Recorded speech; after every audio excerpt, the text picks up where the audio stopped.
Bem-vindos, pessoal. Bem-vindos de volta ao programa. Eu sou seu anfitrião, Danny Haifong. Como podem ver, estou acompanhado pelo coronel Lawrence Wilkerson, ex-chefe de gabinete de Colin Powell, no Departamento de Estado, e coronel aposentado do Exército dos Estados Unidos. Também temos Patrick Henningsen, analista geopolítico e jornalista independente participando hoje. Muito obrigado, senhores, por estarem aqui. Temos muito para abordar. Obrigado. Saudações, Danny. Certo. Bem, vamos direto ao assunto. Quero começar com as notícias de última hora, ok? A notícia é que 3 caças F-15 foram abatidos no Kuwait. O CENTCOM está dizendo que foi fogo amigo das forças do Kuwait, que dispararam suas defesas aéreas contra esses F-15. Tudo aconteceu em um período de tempo muito curto. Enquanto isso, o Irã está dizendo que foram eles que atiraram nos F-15 e são responsáveis pelo ocorrido. Vou mostrar um vídeo rápido e quero ouvir sua reação, especialmente a sua, Coronel Wilkerson, porque acho que isso faz parte de um padrão que estamos vendo agora nesta guerra. Aqui está. Este é o vídeo dos caças que tem circulado não apenas nas redes sociais, mas também foi confirmado pela mídia tradicional ocidental. Então, Coronel Wilkerson, por favor, nos ajude a entender o que pode ter acontecido aqui e qual é sua reação geral ao que vem acontecendo nesta guerra que os Estados Unidos e Israel iniciaram no final de fevereiro.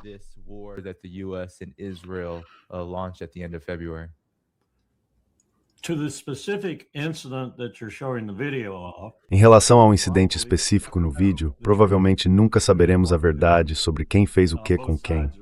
As versões de ambos os lados são plausíveis.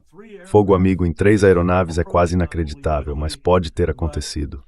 Ainda assim, isso é realmente irrelevante, exceto pelo que revela sobre a natureza desse conflito. O que temos aqui é uma falha de compreensão, algo que Clausewitz enfatizou ser essencial: entender a natureza desta guerra. E esse mal-entendido é grosseiro e quase inacreditável do lado do Império. Não consigo acreditar que começamos isso da forma como começamos, da maneira como estamos fazendo propaganda. E é uma grande propaganda.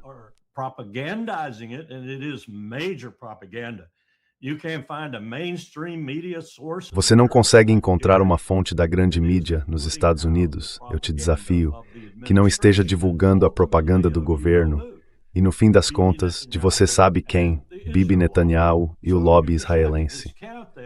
Então é preciso simplesmente desconsiderar isso.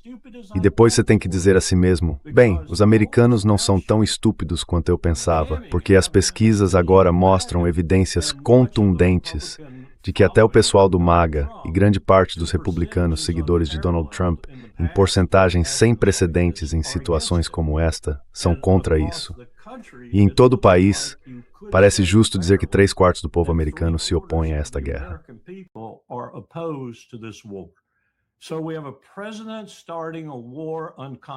Então temos um presidente iniciando uma guerra de forma inconstitucional. Não há dúvida quanto a isso. Nenhuma dúvida sequer. Esqueça a lei dos poderes de guerra. Ela já era uma limitação da Constituição, de qualquer forma. Vá direto à Constituição propriamente dita. Esse é um crime passível de impeachment da mais alta ordem em que Donald Trump se envolveu. E então vamos falar sobre a natureza da guerra, que Clausewitz, é claro, aponta como uma avaliação crucial. Do lado iraniano, e esse é o lado válido, na minha opinião, será uma guerra muito longa. E ela trará muitas baixas que ninguém estava considerando em material bélico, nas economias e em pessoas realmente mortas.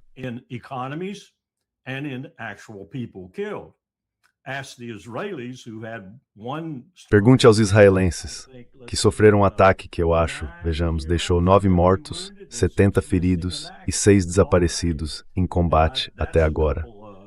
E isso foi algumas horas ou 4 horas atrás.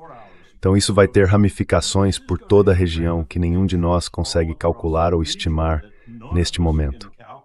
Acho que uma das razões, por exemplo, pelas quais o Irã está fazendo algo que eu, como profissional militar, consideraria imprudente fazer logo no início, mas acho que entendo, percebo a abordagem operacional deles aqui e até mesmo a estratégia por trás disso, é que eles estão atacando algumas pessoas na região países árabes em particular, que não são necessariamente seus inimigos, ou não são seus inimigos declarados no momento.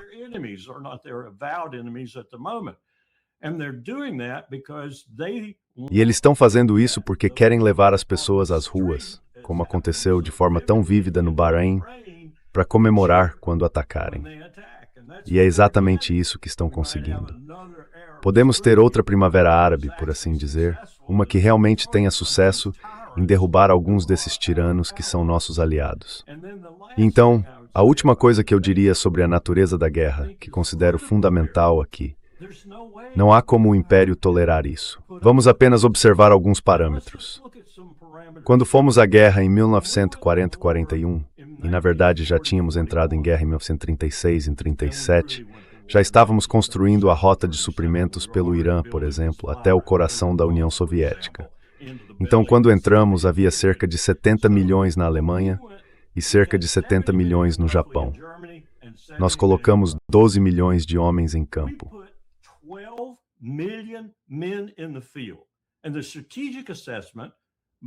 E a avaliação estratégica do almirante King e de George Marshall era de que isso era insuficiente para enfrentar o número de divisões alemãs.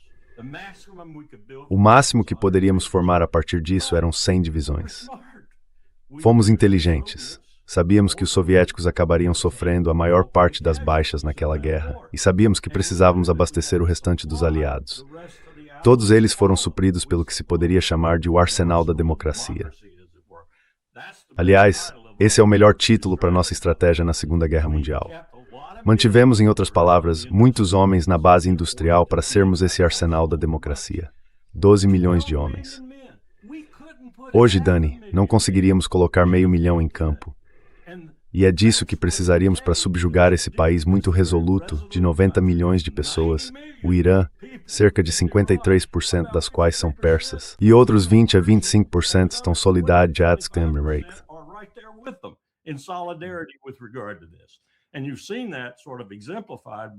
E você viu isso exemplificado por, eu não consegui acreditar na grande mídia, mostrando fotos das pessoas protestando contra o regime e depois apenas uma breve olhada nas pessoas protestando pela morte de Khomeini. Foi incrível a diferença. Milhões saíram às ruas e estão saindo por todo o mundo muçulmano também, do Paquistão até, o Paquistão está em chamas agora. Então, e em guerra com o Afeganistão, de todas as coisas. Quero dizer, Cabul enfrentando uma potência nuclear, você é burro ou o quê? Mas é isso que estamos fazendo. E a natureza dessa guerra não é compreendida por esse idiota no comando do Império, nem pelo idiota no comando do Pentágono dele. Eles simplesmente não entendem no que se meteram e vão ter um despertar muito, muito rude.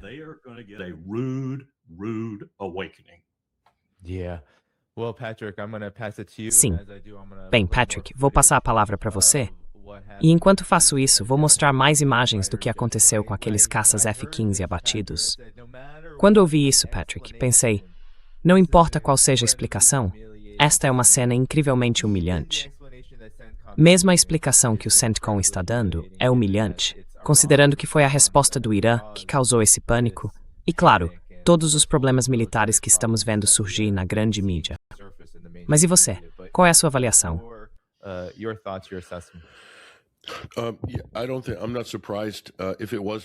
Não estou surpreso.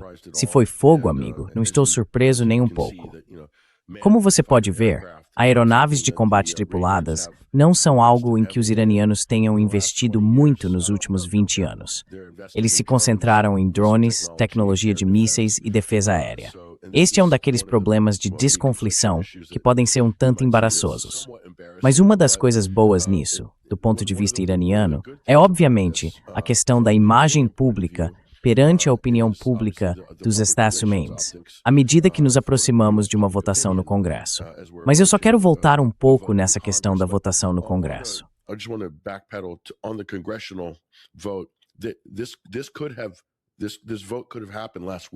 Essa votação poderia ter acontecido na semana passada.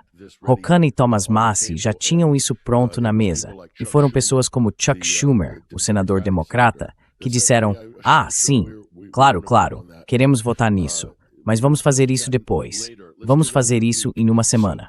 Então, claramente, Chuck Schumer e outros sabiam que essa guerra estava acontecendo durante o fim de semana e escolheram adiar esse esforço. E isso é algo que deveria ser conhecido pelo povo americano e pelo mundo. Que todos esses senadores e congressistas, comprados e pagos pelo lobby israelense, estão interferindo em nosso devido processo constitucional em nome de uma entidade estrangeira.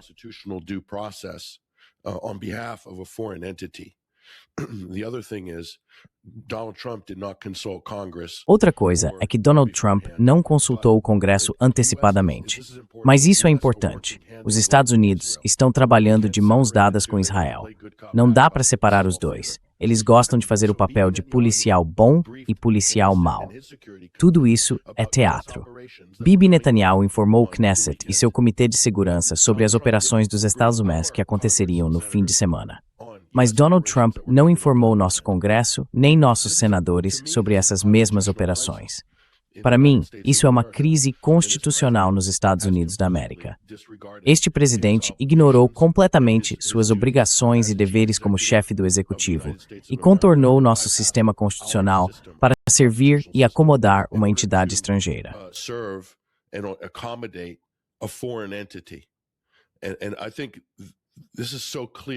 E eu acho, isso é tão claro. Isso é tão claro. É constrangedor em certo nível, mas em outro nível, realmente deveria chocar as pessoas. E então a atitude displicente de Trump e de pessoas como Lindsey Graham, simplesmente acenando a mão sobre militares americanos sendo mortos, como se dissesse, bem, acontece e vai haver mais, mas sabe, essa é uma luta que vale a pena travar. E então Pete Hegseth aparece numa coletiva de imprensa dizendo que não começamos essa guerra, mas que vamos terminá-la. Não. Os Estados Unidos não começaram essa guerra. Os FBI começaram essa guerra.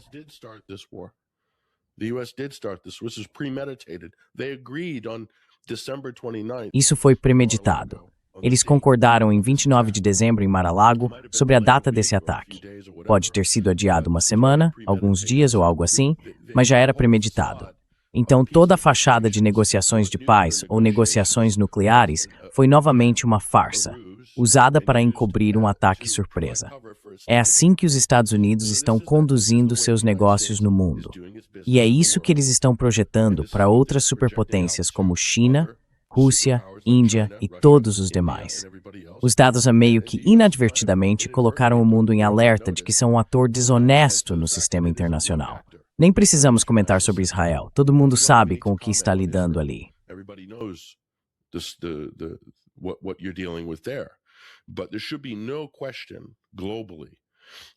Mas não deveria haver dúvida alguma, em nível global, sobre do que esta administração é capaz.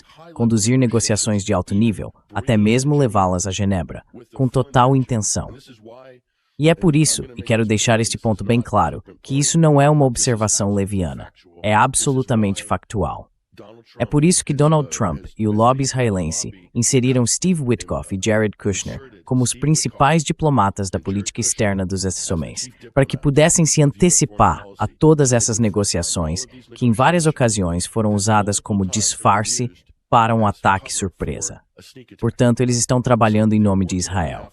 Isso significa, efetivamente, de fato, que são agentes israelenses se passando por diplomatas que não têm nenhum cargo oficial no Departamento de Estado e que estão basicamente conduzindo essa fachada, esse espetáculo de vaudeville que parece diplomacia ou que é feito para parecer diplomacia.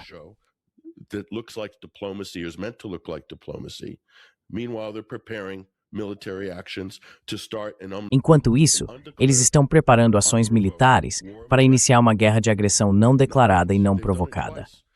Não foi uma vez só, foram duas. Eles fizeram isso. Se eu contar as negociações de Nasrallah-Hezbollah, ou as negociações com Hamas, ou as 2 vezes que fizeram isso na Ucrânia, já são 5 ataques surpresa em 12 meses.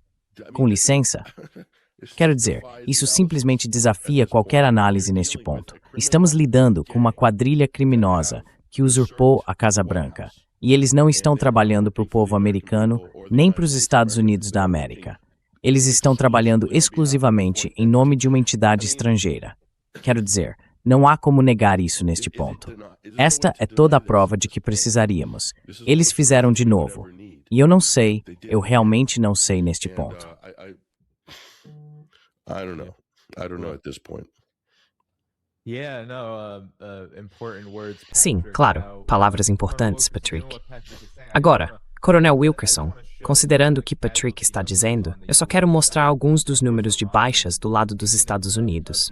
É claro que os iranianos sofreram muito. Centenas de vítimas, incluindo, é claro, um ataque horrível a uma escola que matou mais de 150 meninas. Mas aqui está o que o Irã afirmou. Eles alegam que 560 militares foram feridos ou mortos até este momento. É a Operação STAMD semestre 4. It's próprio IGC. That's from the IRGC itself.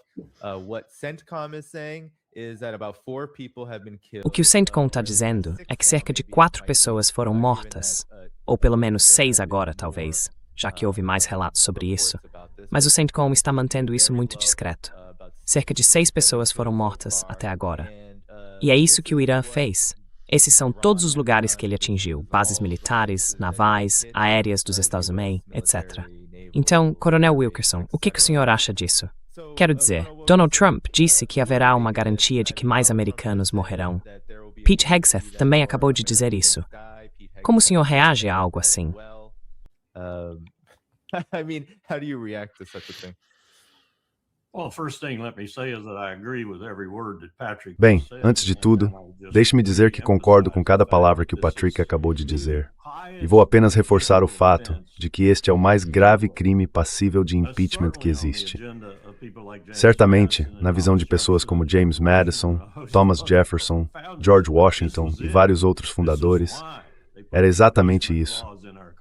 Foi por isso que eles incluíram a cláusula de impeachment em nossa Constituição.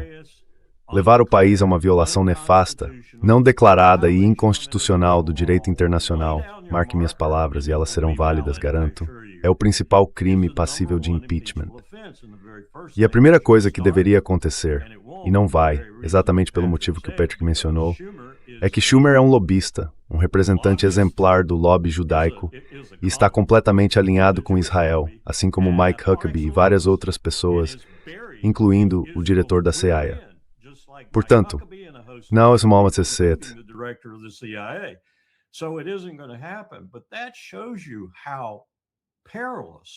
Mas isso mostra o quão perigosas são as nossas circunstâncias neste momento, para permanecermos ao menos um mínimo de uma república federal democrática, ou melhor dizendo, uma república federal com aspectos democráticos. Estamos desaparecendo. E ficar contando feijões em um campo, alvos atingidos e coisas táticas desse tipo realmente não é o que deveria estar acontecendo agora. O que deveria estar acontecendo é uma avaliação fundamental dessa empreitada em que nos metemos, que não tem resultado, nenhum, absolutamente nenhum, além do desastre. E não me refiro apenas ao lado dos Estados Unidos. Refiro-me também aos atores regionais, entre eles o Irã. Muita gente vai morrer no Irã, mas eles estão resolutos. Resolutos a ponto de que isso será longo e sangrento. E mesmo que Trump dissesse, vamos parar, eles provavelmente não fariam.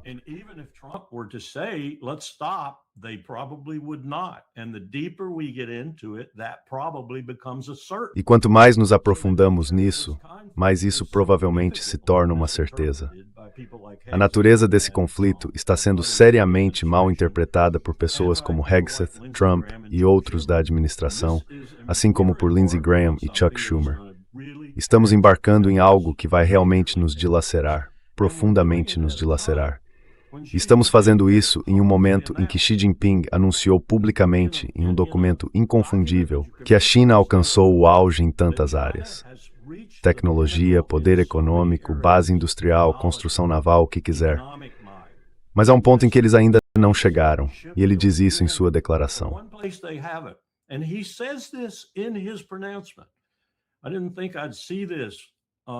Eu não achei que veria isso acontecer durante o governo de Xi Jinping. Achei que Deng Xiaoping ainda teria influência suficiente, por assim dizer, para que ele não fizesse isso. Mas ele fez. A única coisa que eles ainda não controlam é o império financeiro internacional. Então agora eles vão agir, e será bem sucedido, garanto, para substituir o dólar pelo renminbi. Esse é um grande passo para eles, porque entendem de forma visceral o que isso representa em termos de poder. Isso realmente começa a corrompê-los, como vimos conosco, porque é possível fazer gastos deficitários sem limites, já que sua moeda é aquela na qual o déficit é denominado, vendas de petróleo e assim por diante. E a Arábia Saudita, neste momento, está prestes a chegar a um acordo com Xi Jinping.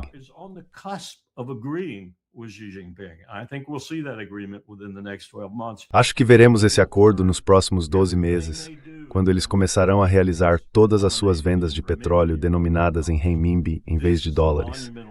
Isso é uma mudança monumental no mundo. E olha onde estamos agora. Veja o que estamos fazendo.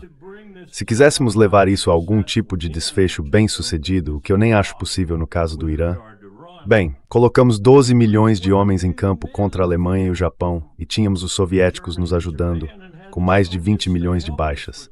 Eles derrotaram a Wehrmacht. Nós não. Eles derrotaram a Wehrmacht. 90 milhões no Irã, não conseguiríamos colocar 500 mil de soldados e fuzileiros navais em solo lá. Eles seriam consumidos, seriam destruídos. Como eles chegariam lá, Coronel Wilkerson? Como eles sequer chegariam lá? É possível. Você poderia levá-los até lá porque há navios anfíbios suficientes para montar um ataque à costa iraniana, embora provavelmente sofressem muitas baixas. Mas ainda assim, talvez fosse possível desembarcar 250 mil de homens. Eles seriam engolidos, eles seriam cercados. Então o que vamos fazer? Essa é a tragédia aqui. E as revoltas nos Estados Unidos seriam incríveis, as baixas que ocorreriam. Vamos pensar, se ele tentasse implementar um alistamento obrigatório, metade da juventude americana estaria no México e a outra metade no Canadá da noite para o dia. Não há chance de termos um alistamento bem-sucedido. Não me importa o quão draconiano seja. Ele poderia enviar o ICE. Eu queria que ele desaparecesse. Ele sumiria bem rápido. Você simplesmente não consegue compreender a profundidade do perigo em que ele colocou este país, constitucionalmente, internamente e internacionalmente, globalmente.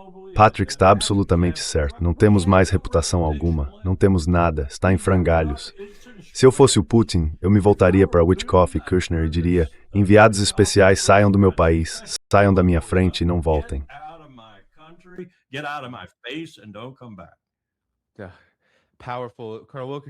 Poderoso.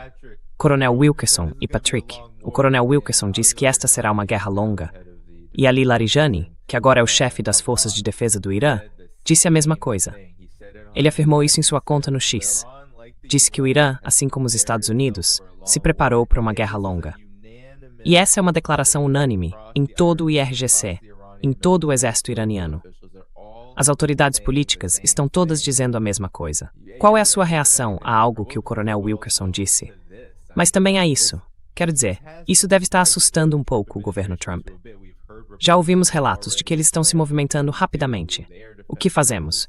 Reforçamos as defesas aéreas, enviamos mais tropas, mais equipamentos, se tivermos, ou o contrário. Eles estão em uma situação difícil aqui, Patrick. Ah, desculpe. Espere um pouco. Pronto. Patrick, não sei por que não consigo te ouvir. Talvez está com o microfone desligado. Patrick, I don't know why I can't hear you. You're not muted. Sorry. Yeah, sorry about that on my end. I accidentally hit the button. Desculpe por isso da minha parte. Apertei o botão sem querer. O Irã vem se preparando para isso desde os anos 80, basicamente desde a guerra Irã-Iraque. Eles vêm planejando isso. Eles sabem que esse confronto era inevitável. E então, com os poucos recursos que têm, nosso governo fala como se cada centavo da economia política do Irã fosse destinado a mísseis e drones. Isso é simplesmente absurdo. Quero dizer, eles literalmente trabalham com orçamentos mínimos, mas o que conseguem fazer com esses orçamentos relativamente modestos e limitados para sua defesa é realmente impressionante.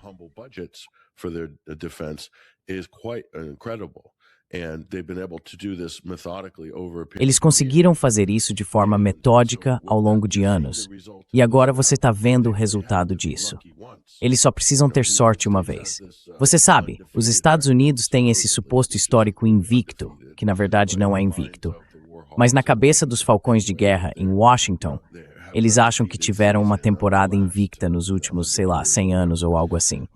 Mas o Irã só precisa ter sorte algumas vezes. Trump precisa arremessar? Bem, eu disse isso em uma entrevista na semana passada. Trump precisa arremessar um jogo sem rebatidas.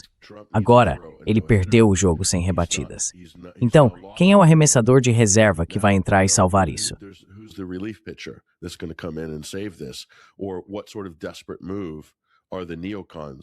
Que tipo de movimento desesperado os neoconservadores, ou lobby sionista, se preferir, farão se os Estados Unidos começarem a sofrer muitas baixas, muitas perdas?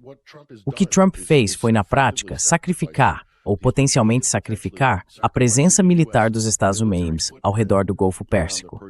Essa é uma fortificação que os Estados Unidos construíram ao longo de muitas décadas, na verdade.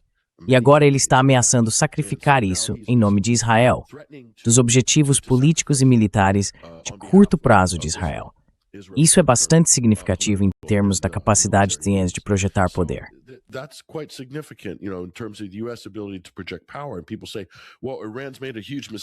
E as pessoas dizem, bem, o Irã cometeu um grande erro porque atingiu alvos nos estados do Golfo em vez de reuni-los ao seu redor. Os estados árabes do Golfo agora estão, você sabe, se opondo a eles. Então isso foi um movimento ruim por parte do Irã. Não, eu acho que foi um movimento muito astuto, sagaz e deliberado dos iranianos, porque eles agem como uma potência normativa. E se você estuda relações internacionais, o que ninguém no governo Trump fez, e se fez, não vejo nenhuma evidência disso. O que uma potência normativa faria, como a China, a Rússia ou os antigos Estados Unidos, ou outros países significativos, seria tentar impor um custo a seus vizinhos por agirem como cúmplices ou auxiliares de outra potência.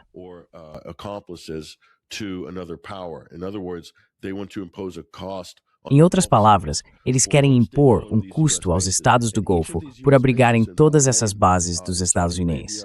Cada uma dessas bases, no Bahrein, Arábia Saudita, Catar, Omã, Emirados Árabes Unidos e Kuwait, cumpre uma função específica.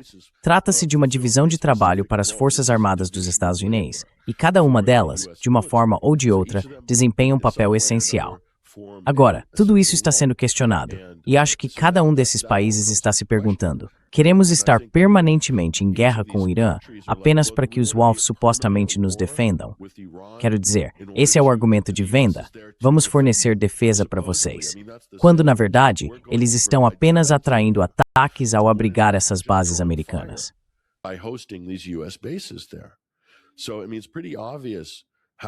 Quer dizer, está bem claro como as coisas estão realmente se desenrolando, e foi preciso o Irã forçar a questão. Outra coisa que as pessoas diziam era que o Irã nunca atacaria Chipre, porque é um país da OTAN, e isso acionaria o artigo 5. E esse é o argumento mais estúpido que já ouvi, porque os Estados Unidos são a principal potência da OTAN e já iniciaram uma guerra não declarada. Então esqueça o artigo 5, ou qualquer uma dessas bobagens. E o que o Irã fez? Atacou a RAF Akrotiri, a base britânica em Chipre, que Israel usa como rota de fuga durante ataques com mísseis e como local para guardar temporariamente caças F-35 e outros recursos, incluindo o próprio Benjamin Netanyahu, no caso de um cerco a Tel Aviv, e assim por diante.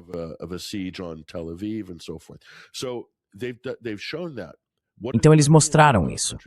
O que os países europeus vão fazer? Eles não vão fazer nada. Não vão fazer nada. Por quê? Pela simples razão de que os Estados Unidos e Israel começaram essa guerra. Eles atraíram o fogo para Chipre. Chipre é tão importante para o GCHQ e para a NSA como estação de retransmissão. É absolutamente essencial aquela base em Chipre. O fato de o Irã ter isso em sua lista de alvos, em seu banco de alvos, mostra que a inteligência iraniana nos Emirados Árabes Unidos, posso te dizer, e tenho isso de uma fonte extremamente confiável, é de primeira categoria quando se trata dos estados do Golfo. Eles sabem onde tudo está.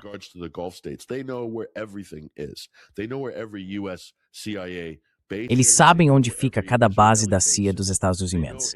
Sabem onde fica cada base israelense. Sabem que em Erbil, no governo regional do Kurdistão, no Iraque, também já demonstraram que atingiriam essas bases israelenses. Desde janeiro de 2020, quando responderam ao assassinato de Qasem Soleimani.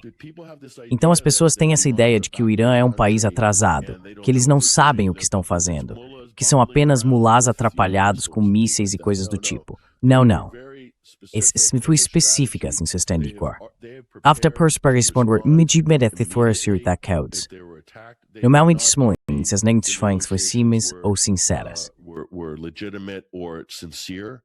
And I think the US has lulled itself E eu acho que os Estados Unidos se deixaram levar, institucionalmente, por uma espécie de complacência, desde o período da Guerra do Iraque e da Guerra do Afeganistão. Eles reconfiguraram todo o seu exército em torno de um certo tipo de perfil de missão. Douglas McGregor disse isso anteriormente, acho que no verão. Ele afirmou que as forças atuais dos Estados Unidos realmente têm pouco mais de 400 mil ou 420 mil soldados. E desses, talvez entre 120 mil e 150 mil estejam prontos para combate. Ele tem repetido isso em várias entrevistas. Então, se a questão for mobilizar tropas terrestres ou criar poder de dissuasão dessa forma, estamos falando de quê? Talvez 120 mil soldados potencialmente prontos para combate. Esses são os Estados Unidos da América.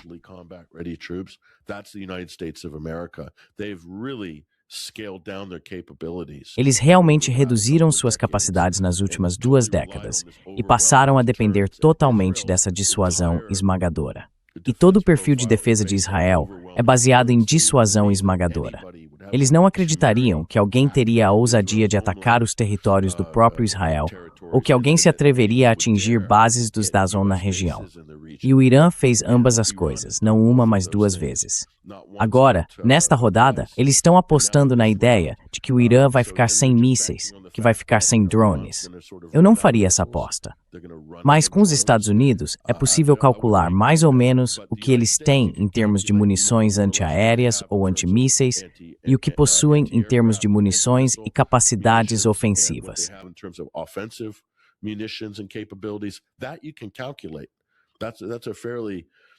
Isso você pode calcular. É uma equação bastante simples aqui. Os números simplesmente não batem. Então a pergunta é, qual é o benefício desse ataque? Para o governo Trump, para os Estados Unidos? No curto prazo ou de outra forma, qual é o benefício? Nenhum dos comentaristas inteligentes que você tem no seu programa, ou nos outros podcasts, ou o juiz Knapp, ninguém conseguiu identificar o benefício desse ataque.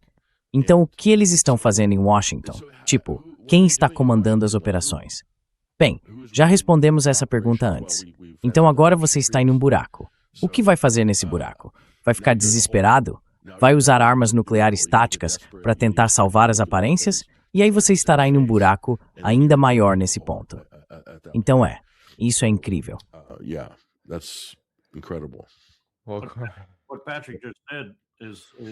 O que Patrick acabou de dizer é o aspecto mais assustador disso para mim, porque eu consegui colocar as mãos em uma transcrição. Ele estava falando em hebraico, é claro, mas confio na tradução. Não falo hebraico. Era uma transcrição de suas declarações, não apenas ao Knesset, mas também antes disso, a membros de seu gabinete, por assim dizer. E uma das coisas com que ele terminou em hebraico, e quando fala em hebraico, ele está se dirigindo expressamente, se conseguir manter o sigilo ao seu público em Israel, não aos Estados Unidos. Quando fala em inglês, é claro, ele está se dirigindo ao Congresso dos Estados Unidos, a todos na América, e assim por diante. Ele é muito astuto nesse sentido.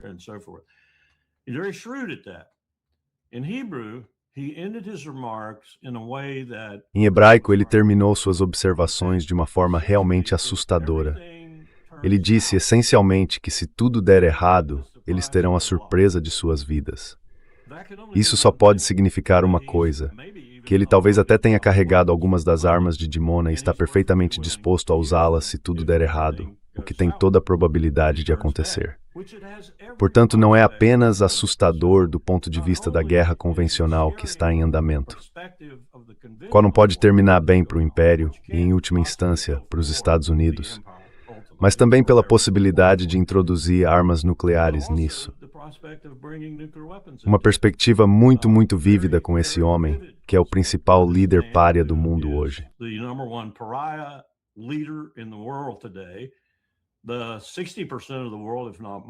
60% do mundo, se não mais, isso é muita gente, percebem que ele é um maníaco homicida.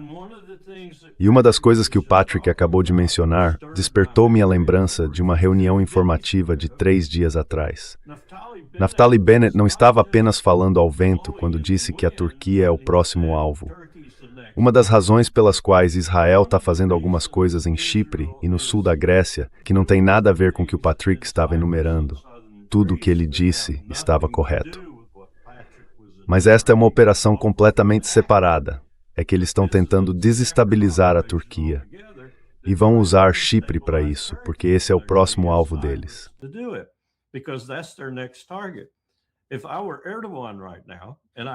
Se eu fosse o Erdogan agora, e tivesse meio cérebro, e eu sei que algumas pessoas em seu aparato militar e de inteligência realmente têm, ao contrário do que tendemos a pensar dos turcos em geral, se a verdade fosse conhecida, eles perceberiam que não é de forma alguma do interesse deles permanecer neutros nisso.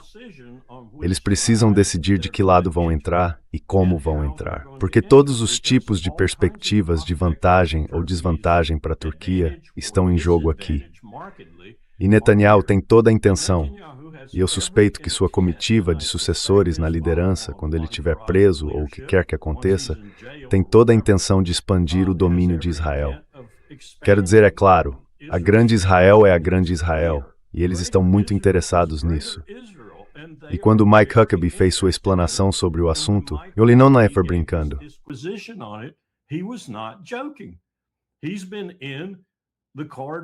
Ele esteve em Israel, nos corredores do poder, por assim dizer, em Jerusalém e Tel Aviv, e sabe o que os israelenses estão planejando.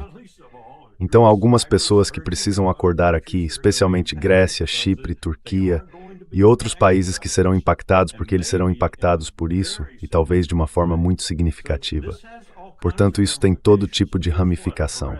Veja o que o Haaretz disse, em uma palavra. Fiquei surpreso ao ver isso, mas até o Haaretz tem me irritado ultimamente, porque eles têm tanta imparcialidade, por assim dizer, e a imparcialidade deles é contar mentiras.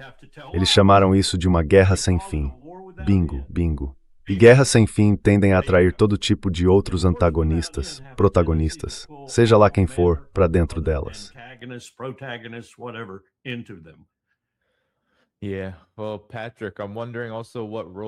Bem, Patrick, eu também estou me perguntando qual papel a escassez de defesa aérea vai ter. Eu posso mostrar esse vídeo enquanto você fala. Veja, Israel e os Estados Unidos estão, isso aqui é Israel, aliás, gastando uma quantidade enorme de interceptores de defesa aérea para neutralizar o que geralmente é apenas um único míssil. E a grande mídia, aqui vou mostrar, aí está o míssil iraniano escapando completamente de todos eles. A grande mídia está dando muita atenção a isso. Eles estão dizendo que esses interceptores estão se esgotando rapidamente. E eu vou mostrar enquanto você fala. Os Estados Unidos e Israel estão gastando mais de 44 milhões de dólares para tentar derrubar mísseis que custam cerca de 250 mil dólares. Então, esse é um grande problema. Mas qual é a sua reação ao que o coronel Wilkerson disse, assim como a isso? E eu vou mostrar alguns dos alertas sobre o assunto que tenho visto por aí. Espere um segundo. Ok, desculpe. Hold on one second. Okay, sorry. As declarações do Irã soam muito confiantes de que eles têm uma vantagem quanto mais esse conflito se prolonga. E essa confiança não é apenas bravata vazia. Sabe, não é o caso do Baghdad Bob. Eles têm bons motivos para isso. Eu sei um pouco sobre o assunto porque estive em Teherã há 2 ou 3 semanas e conversei com alguém que é general no programa de mísseis. Vamos deixar por isso mesmo. Mas os mísseis que vimos sendo lançados em junho passado, é importante destacar isso. Os mais novos que você viu, então, durante a Operação Verdadeira Promessa 3, tinham 6 ou 7 anos de idade.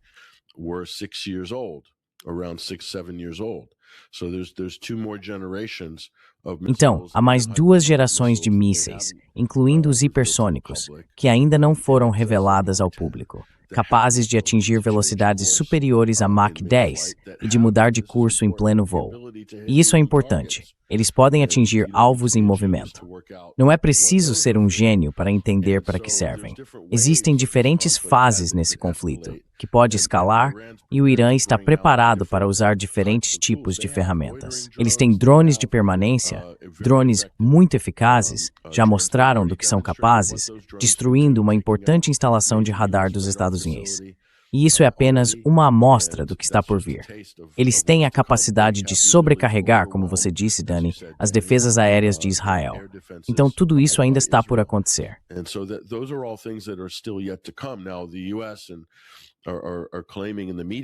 Agora, os Estados Unidos estão afirmando na mídia que destruíram toda essa capacidade, que o Irã realmente não tem mais nada, que eles eliminaram tudo nas primeiras 24 horas. Tenho dificuldade em acreditar nisso, considerando o tamanho do país e a profundidade estratégica que o Irã possui. O tamanho do país é comparável ao da Europa continental. Então, eles têm esses recursos que podem revelar e colocar em operação com o passar do tempo. E outra coisa é que, quando começarem a aparecer os mísseis hipersônicos e as defesas aéreas estiverem esgotadas, eles terão os mísseis maiores, algo equivalente a mísseis Scud avançados, com enormes cargas explosivas. São mísseis grandes e pesados, capazes de causar danos tremendos quando as defesas de Israel estiverem enfraquecidas.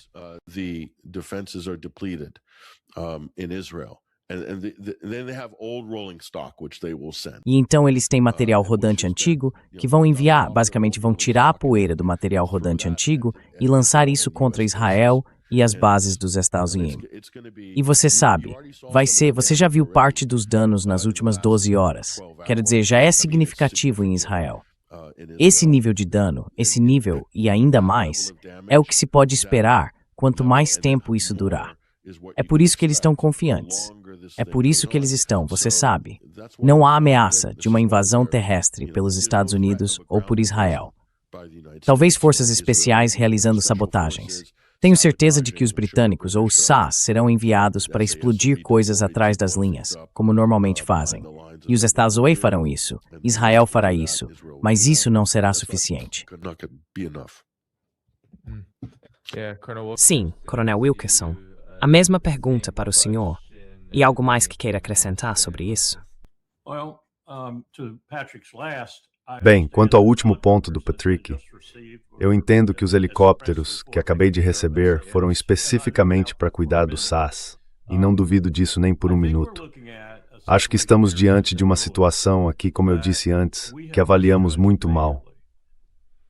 E acho que o Patrick estava falando é uma das coisas que avaliamos mal. Os iranianos são realmente inteligentes na forma como estão usando seus mísseis e drones. Eles estão usando o material mais barato, por assim dizer, que é mortal se passar, mas não vai passar com muita frequência, porque os israelenses ou nós vamos derrubar. Mas com o que vamos continuar derrubando essas coisas? Porque vamos ficar sem, e vamos ficar sem muito mais rápido do que muita gente imagina.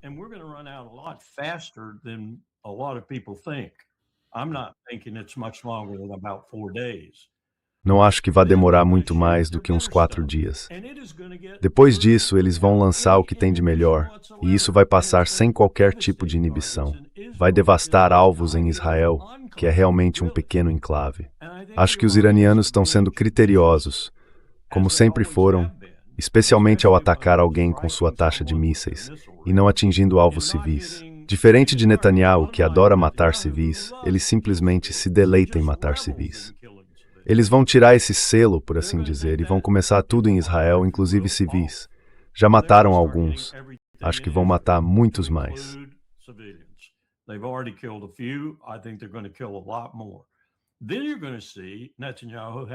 Então você vai ver Netanyahu enfrentando um problema enorme para manter as pessoas em Israel. Ele já perdeu provavelmente perto de 1 milhão dos habitantes judeus de Israel e vai perder muitos mais, porque basicamente o país não será mais nenhum tipo de refúgio seguro para eles, nem há perspectiva de voltar a ser um refúgio seguro. Portanto, ele tem um problema enorme. Isso me leva de volta àquela afirmação que ele fez, aparentemente em hebraico, de que possuía a arma definitiva em seu arsenal. Essa foi claramente a insinuação, o que é extremamente preocupante, porque se há um lugar na face da Terra, e há vários agora, incluindo o Paquistão, que poderia usar uma arma nuclear num futuro próximo, esse lugar é mais notavelmente Israel.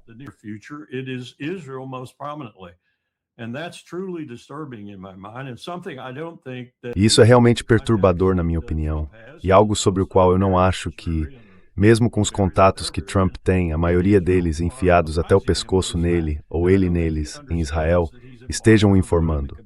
Não acho que ele entenda que embarcou em um caminho que pode muito bem levar ao uso de uma arma nuclear, ou duas, ou três. Deixe-me voltar aos aliados, essa aliança trilateral agora. E é trilateral, não bilateral. Rússia, Irã, China. Todos os três estão em aliança com o Irã. Se você quiser reabastecer o Irã depois que ele tiver devastado completamente a região com seus mísseis mais sofisticados, talvez afundado se não mais, porta-aviões e navios de combate dos Alminas, como os 2 destroyers estupidamente posicionados no norte do Mar da Arábia, ou Golfo Pérsico, como alguns chamariam, se eles fizerem isso e ficarem sem esses mísseis realmente sofisticados, ou quase sem, adivinha quem vai reabastecê-los? Não tenho dúvida de que eles serão reabastecidos e de forma oportuna.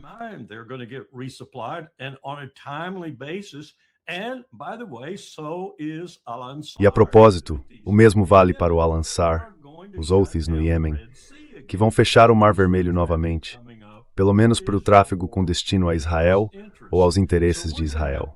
Assim, teremos 2 dos pontos de estrangulamento mais importantes do mundo essencialmente bloqueados. Já estamos vendo as seguradoras se recusando a oferecer cobertura. Já estamos vendo os transportadores se recusando a enviar cargas. Já estamos vendo os preços do petróleo começarem a subir. Já estamos vendo a possibilidade de eles aumentarem a uma taxa alarmante, até superando o ritmo que atingiram anteriormente, quando realmente enfrentamos uma situação crítica. E foi então que afundamos navios iranianos e lançamos a Operação Earnest Will, rebatizando os petroleiros do Kuwait.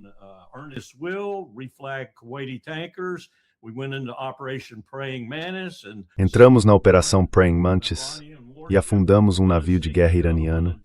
Íamos afundar o outro até que Ronald Reagan mandou parar. O Irã de hoje é diferente. E se eles quiserem fechar o estreito, eles podem fechar o estreito. E se quiserem que os Houthis fechem o Mar Vermelho, eles podem fechar o Mar Vermelho. Já gastamos bilhões de dólares tentando reverter isso em uma operação anterior. Muito obrigado, Pete Hegseth. E falhamos miseravelmente. Então estamos falando de um impacto real, genuíno, sólido e inacreditável na economia mundial que o Irã, sozinho, mas com alguma ajuda da Rússia e da China, pode causar.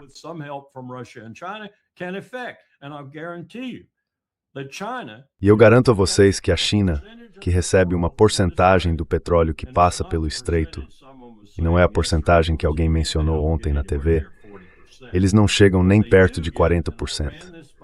Mas eles recebem, e eu confirmei isso com especialistas em petróleo ontem à noite, cerca de 20% do Iraque. A China é provavelmente o comprador individual mais importante do Iraque. Eles não vão deixar que isso seja interrompido. A Índia também recebe uma quantidade significativa. Então você quer ver a Índia de repente mudar completamente de lado, por assim dizer? Isso é trágico, o que estamos fazendo. Isso é realmente trágico. Essas são as perspectivas de um impacto muito mais amplo e de uma guerra muito mais extensa. E nós somos os responsáveis.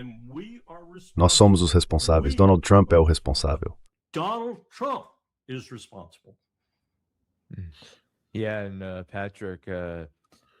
Sim, e Patrick, o coronel Wilkerson, mencionou a Arábia Saudita mais cedo, e eu pensei comigo mesmo, o Irã já está atacando. Eles estão atacando de leve. Ainda não destruíram as instalações de petróleo sauditas, mas já as atingiram. E isso já está fazendo os preços do petróleo dispararem.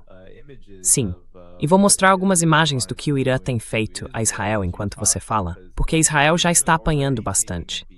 E como você disse antes, os iranianos ainda não revelaram o que dizem ser suas capacidades mais avançadas.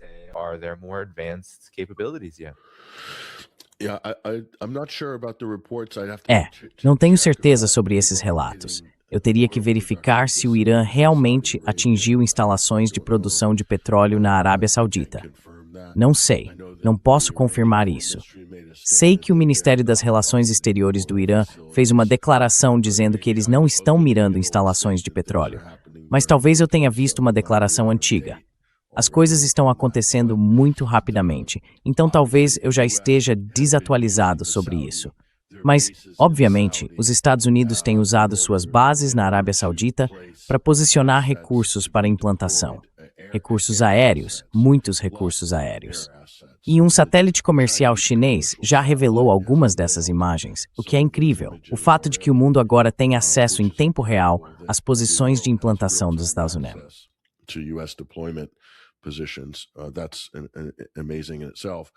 Isso por si só já é impressionante.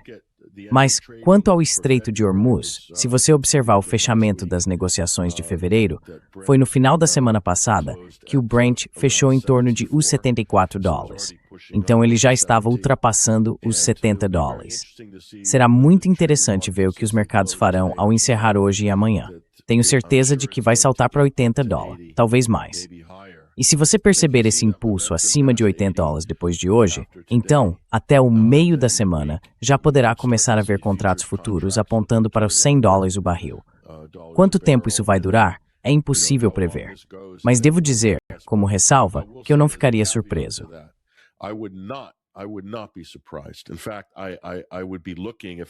Na verdade, se eu fosse um investigador do governo dos Estados Unidos, alguém realmente objetivo, um investigador anticorrupção, seja qual for a agência que ainda faça isso, eu estaria analisando se todo o círculo íntimo de Trump fez apostas em um aumento nos preços do petróleo.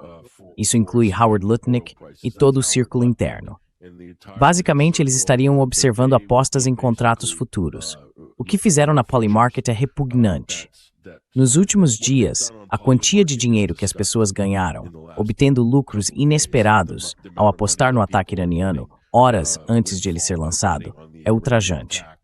Deveria haver uma investigação de fraude ou de valores mobiliários sobre essa organização. Acredito que, se não me engano, Donald Trump Jr. faz parte do Conselho Consultivo. Posso estar enganado, mas acho que não estou.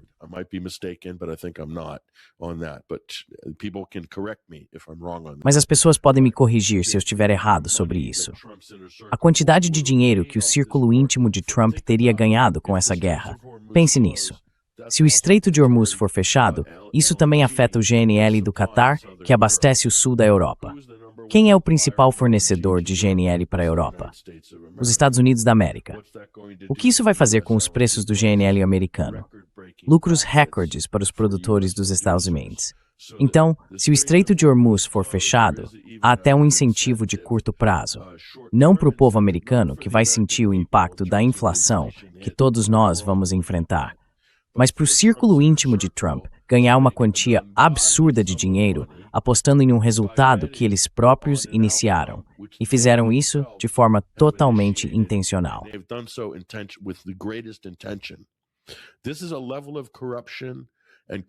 Isso é um nível de corrupção e criminalidade. E eu te digo, eu ficaria chocado se todos eles não estivessem lucrando com isso. Seria muito fácil rastrear e muito fácil para as pessoas investigarem, se for o caso. Porque eu acho que Wall Street e o círculo íntimo de Trump estão apostando institucionalmente. E as pessoas que sabiam de antemão colocaram seu dinheiro de forma a lucrar com essa crise.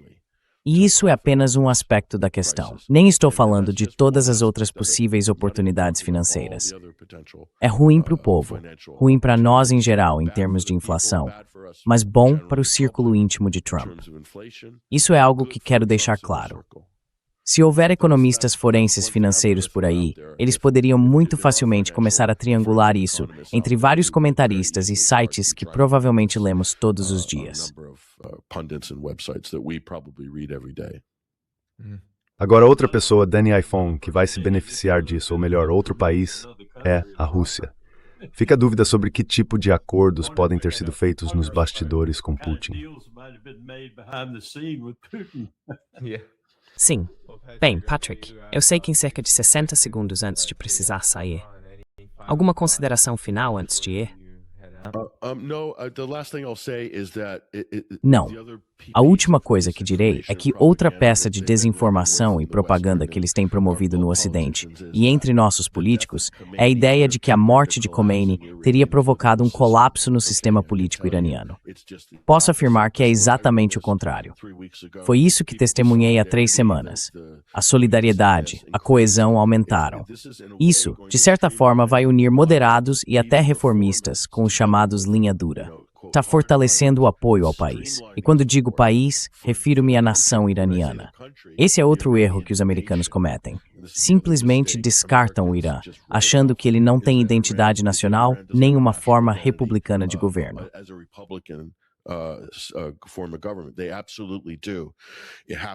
Eles com certeza têm. Acontece que o Islã está no centro disso. E acontece também de ser extremamente conservador. Socialmente conservador, inclusive. Então eles estão obtendo o resultado oposto. Se o resultado pretendido era que isso, de alguma forma, fosse causar magicamente um efeito em cascata e o castelo de cartas dos mulás estivesse prestes a desabar, e que Pahlavi pudesse entrar triunfante montado em um leão ou algo assim, é algo além de uma piada. Se eu me candidatasse à presidência no Irã, eu receberia mais votos do que Pahlavi. E não estou brincando. Provavelmente eu receberia, ou você, Danny, e certamente o Coronel Wilkerson também. Vamos formar uma chapa e ver o que acontece. Ele não tem base de apoio alguma. Ele nem sequer conhece alguém que viva no Irã. É apenas o nível de projeção e fantasia do lado dos Estados Unidos. Temo que muito disso esteja orientando a estratégia, esse nível de ilusão. E sabe, é realmente impressionante a essa altura até imaginar que esse seria o caso. Mas parece que é isso que está acontecendo. Patrick, vou ter que te chamar de Dave, na Bemitso. Entrar em consultor. Before Patrick leaves, let me confirm something for Patrick. Antes que Patrick vá embora, deixe-me confirmar algo para ele. Eu tive muito a ver com o fortalecimento do consulado dos Estados Unidos em Karachi. Instalamos janelas, por exemplo, que eram inquebráveis logo após o 11 de setembro.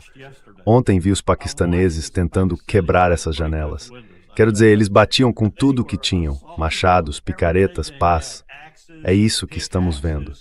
E tudo isso aconteceu porque, sabe, dizemos que o islamismo sunita e o xiita são polos opostos. Mas eles não estão tão distantes assim quando se trata de assassinar um dos líderes de qualquer diga Seit clã.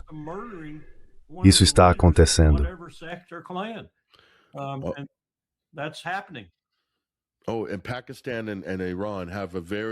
E o Paquistão e o Irã também têm um vínculo muito fraternal. Esses 2 países, como você sabe. E por fim, Larry, sobre aquele ponto da embaixada, tive o privilégio de entrar na embaixada dos Estados Unidos em Teherã, que foi preservada como museu, e pude entrar na sala SIF. Como contribuinte americano, eu nunca teria acesso para ver onde todo aquele dinheiro é gasto. A sala de criptografia, a sala de descriptografia, a sala SIF, e ver todos os documentos triturados que eles nominaram de destruir às pressas em 1979. Eles a batizaram de Covil da espionagem.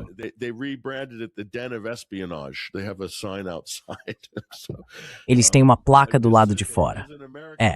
Como americano, para mim foi um grande privilégio, porque pouquíssimos americanos têm a chance de ver aquilo. Eles podem, se forem a Teherã, podem realmente ir lá e ver. Mas para mim foi incrível.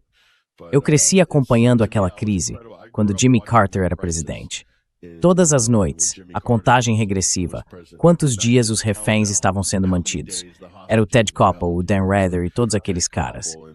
Então, para mim, foi uma grande experiência. Talvez não para os neoconservadores. O que acabei de dizer é uma heresia absoluta, tenho certeza. Mas enfim.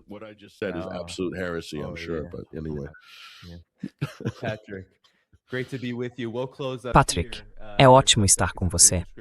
Vamos encerrar por aqui. Seu Substack está na descrição do vídeo, então depois que as pessoas saírem do programa, elas podem acessar e te encontrar. Coronel Wilkerson, vamos encerrar com isso. Há tantas crises que surgiram a partir daqui. Temos todo o mundo xiita e grande parte do mundo muçulmano na região em revolta. Vemos protestos, vemos isso no Bahrein, vemos no Paquistão. Você acabou de mencionar o que está acontecendo na embaixada. Temos pessoas morrendo e não sabemos quantos funcionários norte-americanos também estão sendo afetados por isso. Temos iranianos nas ruas. Não sei se você viu as imagens. Iranians in the streets. I don't know if you saw the images. While Iranian air defenses are active. Enquanto as defesas aéreas iranianas estão ativas, pessoas estão protestando, comemorando e se reunindo nas ruas após a morte do Ayatollah Ali Khamenei. Israel está sendo bombardeado. Não sabemos onde está Netanyahu. O Irã afirmou que o atacou. Eles enviaram o presidente de Israel, Herzog, para Beit Shemesh, onde ocorreram grandes ataques iranianos. E ainda não conseguimos confirmar onde ele está. O Irã diz que o atacou e que está aguardando sinais de vida. Então, Coronel Wilkerson, conclua para nós o que estamos testemunhando aqui e o que podemos esperar nos próximos dias e semanas. O governo Trump diz que isso pode durar semanas, mas há muita preocupação com tudo isso.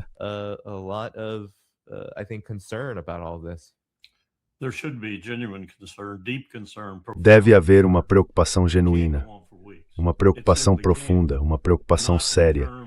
Isso não pode continuar por semanas. Simplesmente não pode. Não com a quantidade de munição que está sendo lançada agora e que talvez continue sendo lançada por mais 4 ou 5 dias. Pode continuar de forma irregular, mas essa forma irregular será respondida com rapidez crescente, com mais munição, com maior peso dessa munição em termos de poder explosivo do outro lado, porque os iranianos estão bem abastecidos e seus aliados estão ainda melhor abastecidos e eles não vão parar.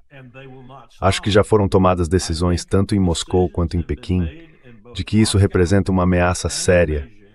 Antes de tudo, a iniciativa do Cinturão em Rota da China e a tudo que ela implica, o que significa uma ameaça séria à economia chinesa, sem falar no petróleo.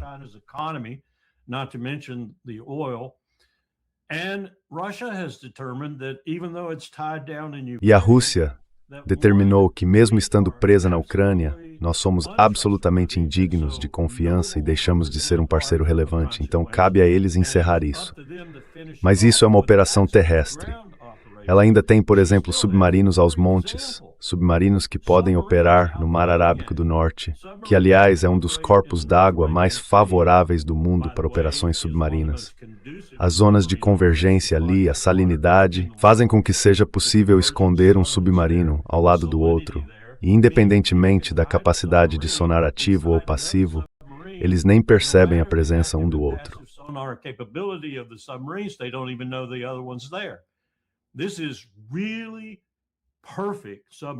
Isso é realmente interessante. Água perfeita para submarinos.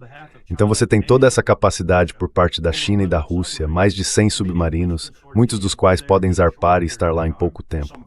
Alguns submarinos diesel-elétricos muito sólidos da China operam exclusivamente e extremamente bem nesse tipo de água. Portanto, há aqui o potencial para derrubar grande parte do que o Império Americano, representa no mundo hoje. Existe o potencial para iniciar o desmantelamento do Império Americano.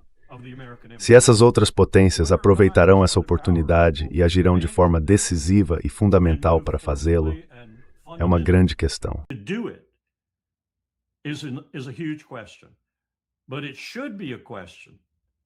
Mas isso deveria ser uma questão na mente do chefe do Estado-Maior Conjunto, General Kane, e na mente de todos os líderes das Forças Armadas. Eu não sei se Pete Hegseth tem uma mente, mas isso deveria estar na mente daqueles dentro do governo, como J.D. Vance, que parecem ter ao menos um cérebro parcialmente funcional. Eles deveriam estar refletindo seriamente sobre as possibilidades de isso se desenrolar de uma forma muito desvantajosa para o país que estão liderando neste momento. Porque é uma situação perigosa. E eu acho que o maior problema agora é que nenhum deles percebe isso.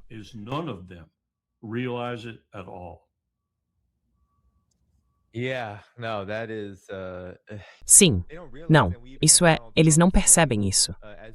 Temos até Donald Trump dizendo neste momento, Coronel Wilkerson, que eles estão se gabando de ainda não terem atingido o Irã com força.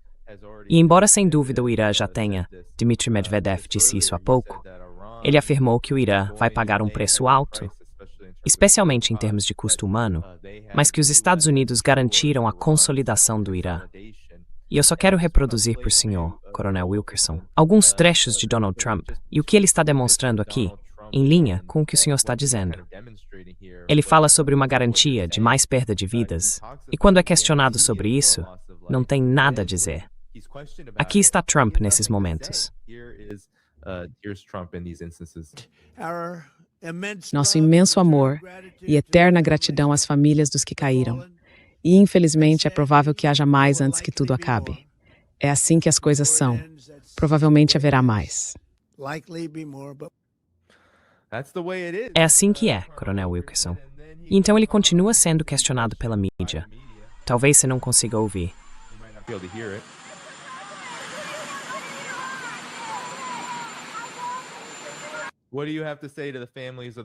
O que o senhor tem a dizer às famílias dos que caíram? É isso que o repórter está tentando perguntar? Aí está. E ele simplesmente vai embora. Nenhuma mensagem, Coronel Wilkerson, para as famílias. Ele não teria uma mensagem. Ele não se importa. Simplesmente não se importa. Volto às suas declarações para o General Kelly, que era seu chefe de gabinete. Declarações escandalosas. Suas declarações para Jim Mattis, que era secretário de defesa, e para outros que dedicaram suas vidas ao serviço da nação em uniforme. Ele claramente não tem o menor respeito por nenhum deles, seja o de mais alta patente ou de mais baixa. Ele os usa como ferramentas para seu ganho político. Ele os usa da mesma forma que usa cristãos como Franklin Graham e outros cristãos absurdos, amantes do sionismo, na América, os chamados nacionalistas cristãos. Ele usa todos eles. E apenas como uma indicação disso, uma indicação menor, mas ainda assim reveladora.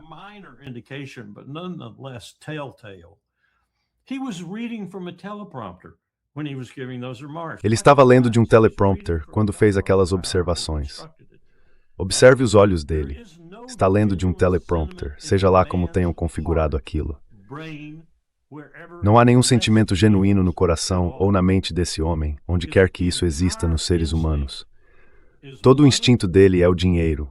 Sua família imediata ganhando esse dinheiro, corrupção, manter-se fora do escândalo Epstein e fazer o que for preciso para agradar sua base maga, que está muito rapidamente se afastando dele. Vi algumas pesquisas esta manhã, fiquei surpreso com elas.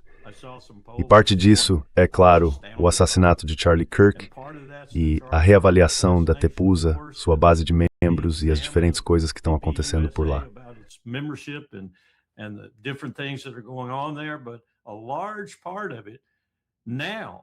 Uma grande parte disso agora, o que está corroendo a base do MAGA, é o fato de que, como um jornal colocou esta manhã, eles estão começando a questionar as promessas de Trump. Nada de mais guerras estúpidas no Oriente Médio e coisas do tipo. E isso simplesmente não faz sentido. O MAGA é pelo menos esperto bastante para perceber isso. Isso vai custar a ele as eleições de meio de mandato. Vai custar a ele o apoio que é mais poderoso para ele. E Deus sabe o que isso vai trazer para nós internamente, porque ele não quer perder isso.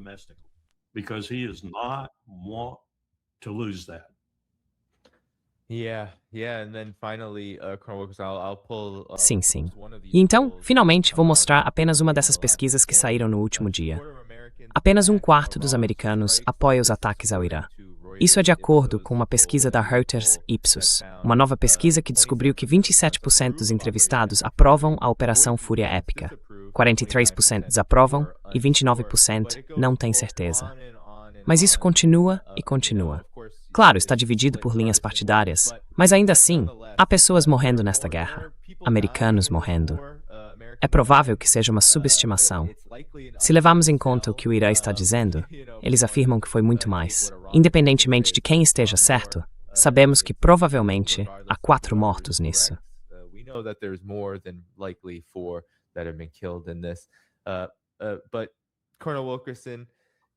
Mas, Coronel Wilkerson, este é um momento bastante histórico, na minha opinião.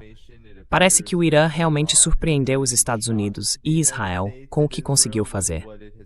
O senhor prevê, já que os Estados Unidos estão dizendo, Trump está dizendo, que vão atacar o Irã com mais força.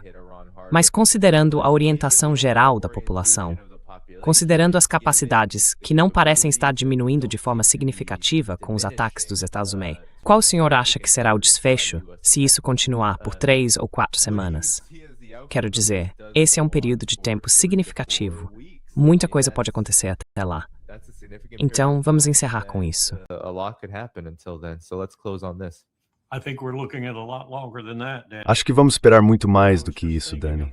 Eu estava pensando em como o título que escolhemos, Fúria Épica, é apropriado para essa conflagração, mas não da forma que imaginamos.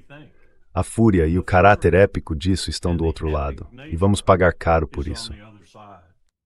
And we're going to pay dearly for that. And here's a question for you, Colonel Wilkerson, as we head out. E aqui vai uma pergunta para o senhor, Coronel Wilkerson, enquanto encerramos. O que aconteceria se Israel usasse seu arsenal nuclear contra o Irã? Eu estava pensando sobre isso mais cedo e me perguntei: Israel seria capaz de lançar essas armas antes que o Irã detectasse e respondesse com um míssil hipersônico muito rápido para destruir suas instalações e lançadores nucleares? Quais são seus pensamentos sobre isso?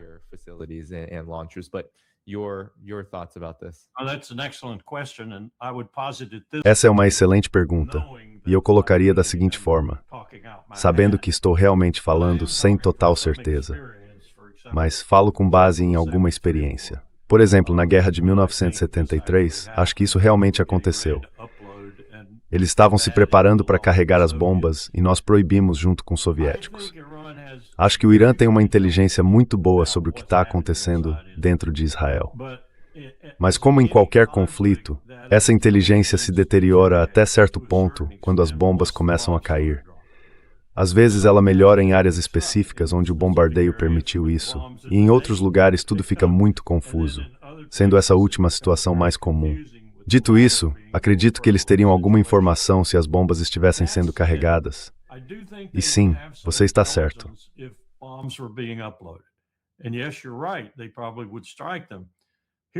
Eles provavelmente os atacariam. Eis a preocupação. Os israelenses sabem disso. E se Netanyahu tiver cumplicidade suficiente dentro do grupo que está fazendo isso por ele, e essa também é uma questão, eles iriam em frente. Porque eu vi em 73 grandes objeções dentro das forças de defesa de Israel ao carregamento de armas nucleares. Eles iam lançar uma sobre o terceiro exército egípcio, por exemplo, porque naquele momento estavam realmente pressionando Israel. Então a questão passa a ser, quanta turbulência haverá no alto comando envolvido nisso, e essa turbulência poderia impedir a ação. E novamente, enquanto isso acontece, o Irã vai detectar a tempo de interceptar, e interceptar com sucesso. Mas voltando à sua pergunta principal, olhe para o tamanho do Irã.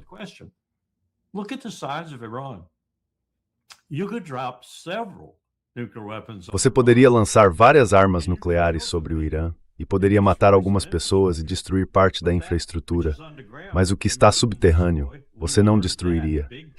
Aprendemos isso claramente em relação aos silos soviéticos, onde colocávamos até 10 ogivas em cada um, apenas para destruir aquele pequeno míssil dentro do silo.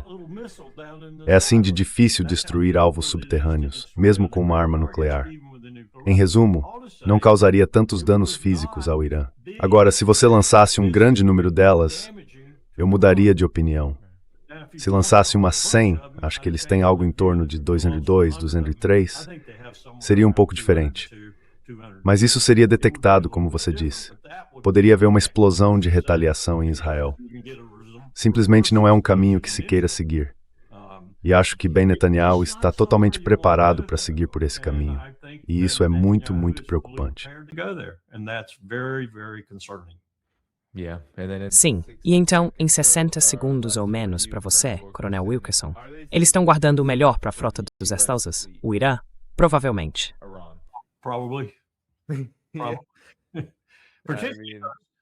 Principalmente porque esses navios estão completamente estupidamente posicionados no Golfo Pérsico, que é tão estreito e tão raso que você poderia nadar até lá com uma mina e afundar um deles.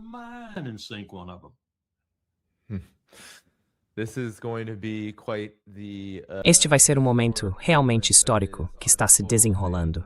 Esta guerra será coberta aqui diariamente, pessoal. Coronel Wilkerson, muito obrigado por se juntar a mim. Vamos encerrar juntos. A todos que enviaram um superchat, que se tornaram membros, é muito apreciado. Muito obrigado por estarem aqui hoje. Tivemos grandes audiências para nossos convidados. À medida que continuamos cobrindo isso, estarei de volta amanhã ao meio-dia, horário do leste, com Greg Stoker. E depois o Loki também vai se juntar a mim. Então teremos um longo programa de 2 horas amanhã, no qual vamos revisar tudo o que acontecer nas próximas 24 horas. Coronel Wilkerson, muito obrigado. Vamos sair daqui juntos. Apertem o botão de curtir antes de ir e não deixem de conferir todas as formas de apoiar este canal. Patreon, Substack e muito mais. Cuide-se e tchau. Obrigado, Dani.